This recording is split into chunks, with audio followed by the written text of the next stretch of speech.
Good morning! Oh, ang haba ng good morning, hane. Ayan. So, eto, meron na naman tayong video at sana naman ay talaga namang dire-diretso na talaga to. At huwag niyo na rin itanong sa akin kung ito ba ay updated videos dahil hindi. So, medyo matagal-tagal na rin itong naging event na to. Last March pa, itong event namin na to. At isa to sa mga espesyal na event sa akin. Lahat naman po ay espesyal. Lahat naman po ay talagang espesyal sa akin. Pero, isa to sa mga memorable. And, talagang love na love ko din po itong aking couple na to, especially si Ma'am Olive. Hi, Ma'am Olive! Shoutout sa'yo! So, ayun. So, hindi ko na, pinas forward ko na rin yan. Hindi ko na masyadong dinitalye lahat nung simula pagbaba ng mga gamit and everything. So, medyo inano ko na siya. Tinalon ko na dun sa, meron ng mga some preparation kami na prepare and ilalatag na lang namin yan. Ayan. Mabilisan lang. So, nakalatag na rin yung ibang mga bulaklak namin. And also, yung aming stage ay nakaayos na rin dyan. So, ang motif nila niyan ay semi-rustic pero elegant style pa rin siya. Hindi siya yung mga makaluma. Ayan, meron kaming basic sealing treatment po. So guys, sa mga nagtatanong ng basic sealing treatment po, message nyo lang po ako. And direct sa 3R Event Coordination by Shell. Yun. So ayan, during that time po, binisita ko rin ang ating couple. Kasi same venue lang naman po, reception and also the preparation area ay isa lang. Kaya madali ko lang din paglabas ko, ayun na sila. So ayan, binisita ko rin sila. Yan si groom at ang kanyang mga energetic na groomsmen. So, alam niyo naman, pagka may SDE, kailangan din talaga na may mga first attire and may mga ganap na ganyan para mas maganda yung kalabasan ng SDE. And kung mapapansin nyo guys, sobrang ganda ng panahon yan. Talagang mabait kasi din yung couple ko niyan eh. Hindi ko naman sinasabi na pag umulan ay masama ugali. Pero alam mo yon, talagang pinagbigyan din talaga sila. And ayan naman sila ang ating mga girls.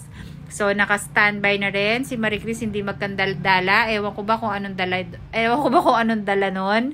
Ayan. So, pagbalik ko ng venue, ayan, medyo full setup na siya. So, mga clean up na lang yan. Pero, marami pa rin dapat asikasuhin. And yung aking husband ay tinuturo sa akin, sabi niya, mag-picture tayo, mami, dun daw sa stage. Sabi ko, wait lang, magbe-video lang ako. So, ayan, complete na siya. Naka-arrange na rin siya lahat. At, ready na rin sa pagdating ng ating mga guest. Pero yan, ano pa lang yan. Actually, papunta pa lang ng ceremony yung ating mga entourage niyan. Pero full setup na rin kami. Kasi gano'n naman ako lagi eh. Ayoko talaga ng medyo nahahagard ang mga tao. Yung mga staff sa pag-aayos. So, yan. Kung mapapansin nyo, save the date na kami. Nagpe-play na rin kami ng save the date niyan.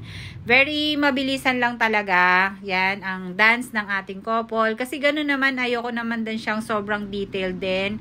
Basta at least napakita ko sa inyo yung highlights lang and mapakita ko lang yung mga ibang mga pangyayari. So, yan yung aking couple na sobrang bait nung dalawa na yan and very understanding and napakadaling lapitan and ewan ko basta, nasa kanila na lahat ng sobrang bait talaga nila. Kaya natutuwa ako dun sa dalawa na yan and I'm so happy para sa kanilang dalawa. So, ayan, SDE na kami niyan.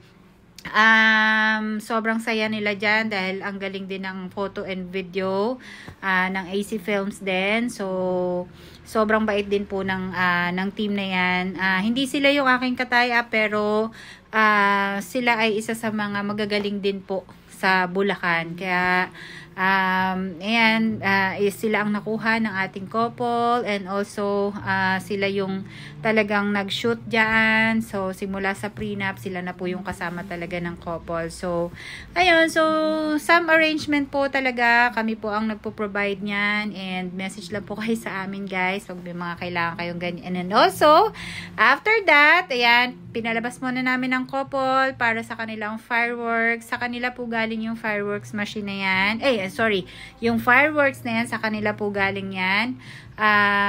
Binili nila yan, and then sinabi na lang nila sa akin na, ma'am, kayo na po ang bahalang mag-execute kung ano po ang maganda at kung saang part po maganda talaga.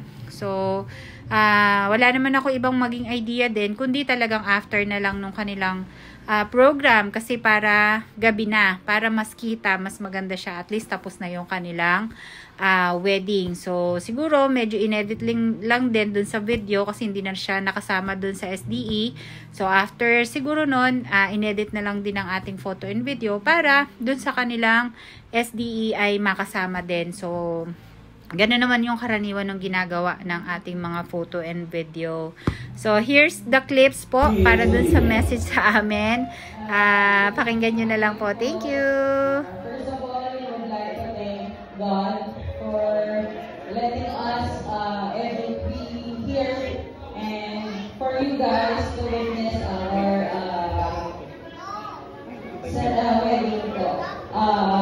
With this po, we also would like to thank our coordinator today, PR events. Thank you so much.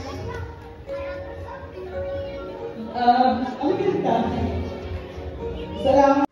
So, ayun, yung very short message ng ating bride na si Ma'am Olive. Pero naiiyak kasi siya niyan, kaya hindi rin siya masyadong makapagsalita, na parang nangangarag yung kanyang boses. So, guys, ayan, marami pa akong videos na ipapalabas. Sana i-supportahan ninyo. Thank you so much, guys. God bless.